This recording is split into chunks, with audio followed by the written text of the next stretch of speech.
আজকের এই উপস্থিত ভক্তবৃন্দ কি আপন আপন গুরু মহারাজ কি এই উৎসব কমিটি বৃন্দ কি আজকের এই গ্রামবাসী কি এই এলাকাবাসী কি সবার জয় হরিব।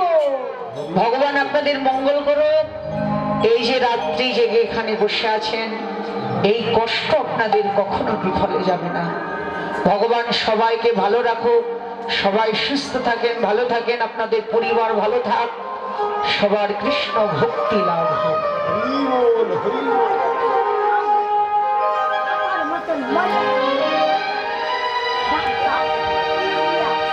মধুর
আজকের সাঁঝের বেলা অল্পরম্য সুখের সঙ্গে নিয়ে শ্রী যমুনার ঘাটে চলছিলেন জল ভরিতে। পথের মাঝ পথে রায় নয়নে গোবিন্দ নয়ন পরে যায়। রাধারানী গোবিন্দ বদন দর্শন করলেন, গোবিন্দ রাধারানীর বদন দর্শন করলেন। দুহার বদন দর্শন করে দুহার ঘরে ফিরে গেলেন। নির্জনে একা একা বসে বসে গভীর রজনীতে আবার রাধারানীর সখীগণকে সঙ্গে নিয়ে যেন অভিসারিকা হয়ে এসে দাঁড়ালে মাধবী কেলে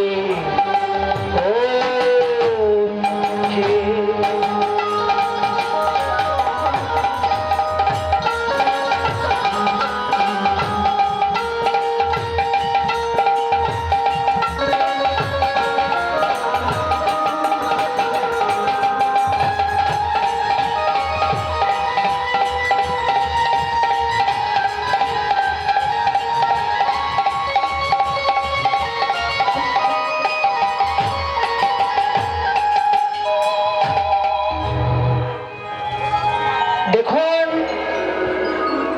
প্রথম সাক্ষাতেই রাধারানীকে গোবিন্দ ইঙ্গিতে বললেন, আজকে রজনীতে তুমি বাসক সজ্জা রচনা করো, আজকে আমি তোমার কুঞ্জে বিহার করব। গোবিন্দের কথা মতো রাধারানী ঘোর রাত্রিবেলা গোবিন্দের জন্য মাধবী কেলি কুঞ্জে এসে জাতি জুথি ফুল দিয়ে বাসক সাজালেন। আর সখীদেরকে বললেন, সখীরে তোরা এমন করে আমার বধূর জন্য কুঞ্জ সাজা, যে সুখটা গোবিন্দ কোনোদিন কারো কুঞ্জে পায়নি, সেই সুখটা যেন আজকে সে আমার কুঞ্জে পায়। কুঞ্জ সাজালেন। কুঞ্জ সাজিয়ে নিয়ে গোবিন্দের পথ পান চেয়ে রাধারানী বসে রইলেন। কিন্তু সন্ধ্যাবেলায় গোবিন্দ যখন মায়ের ঘরে গেছেন, মা আরতি করে শয়ন মন্দিরে তার গোপালকে বিশ্রাম দিয়েছেন। ঘোর রাত্রি, গভীর রাত, দাদা বলরাম আর আমার কৃষ্ণচন্দ্র একই কক্ষে একই বিছানায় মা দুজনকে শয়ন দিয়েছেন। দাদা ঘুম আসে না, আমার গোবিন্দের যাওয়াও আর হয়নি। দেখতে দেখতে দেখতে দেখতে অনেক রাত দাদা ঘুমিয়ে পড়েছে। ঠিক এমন সময় নুপুরের রুনুঝুনো রুনুঝুনো শব্দ করে রাধানাথ চলছেন রাধারানীর মনোবাসনা পূরণের জন্য রাধারানীর কুঞ্জে। কিন্তু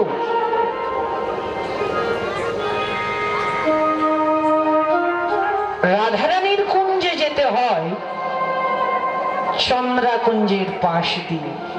আপনারা জানেন সখী, সখী হলো চার প্রকার: সপক্ষা, বিপক্ষা, স্বতন্ত্রা, তথস্থা। সপক্ষা সখী কারা? যারা সদা সর্বদা রাধারানীর পক্ষে, যারা কোনোদিন আত্মসুখের ধার ধারেনি, যারা রাধা গোবিন্দের সুখে সুখী, এরা হলো বৃন্দাবনে সপক্ষা সুখী। বিপক্ষা কারা? এই যে চন্দ্রাবলীর মতো সখী, যারা রাধারানীর প্রতিদ্বন্দ্বী সখী, চন্দ্রাবলী।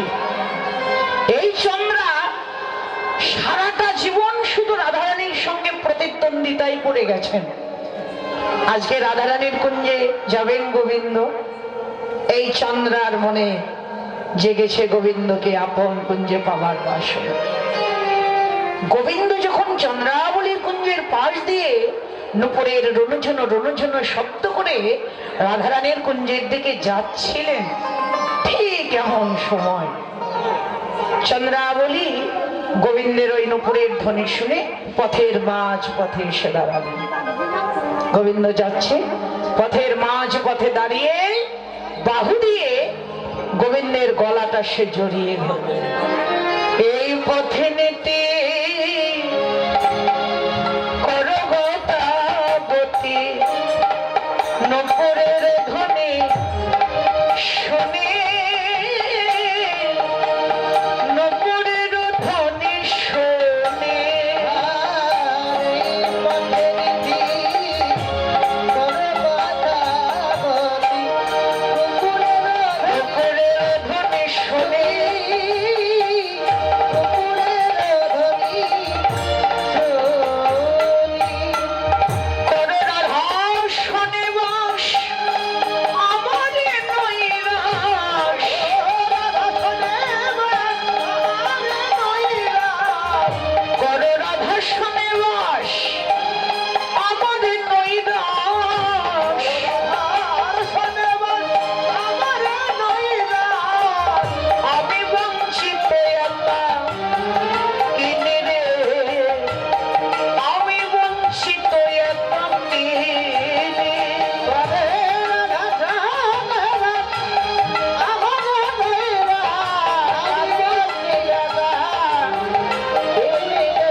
নুপুরের ধ্বনি শুনি।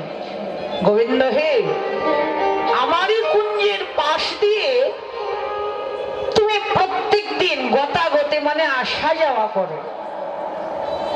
আমার কুঞ্জের পাশ দিয়ে তুমি প্রত্যেক দিন রাধারানীর কুঞ্জে যাও আসো। কোনদিন তো এই অযোগ্যা দাসের প্রতি তোমার কৃপা হলো না প্রভু, আমায় দয়া কবে হবে? তুমি তো ভক্তের অধীন ভগবান, যুগে যুগেই তুমি ভক্তের মনস্কামনা পূরণ করে এসেছ।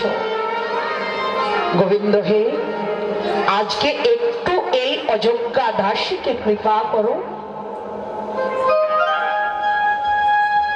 গোবিন্দ বলছে, চন্দ্রা আমাকে ছেড়ে দাও। চন্দ্রা বলি, আমায় ছাড়ো। চন্দ্রা বলছে, বধূ হে, ছাড়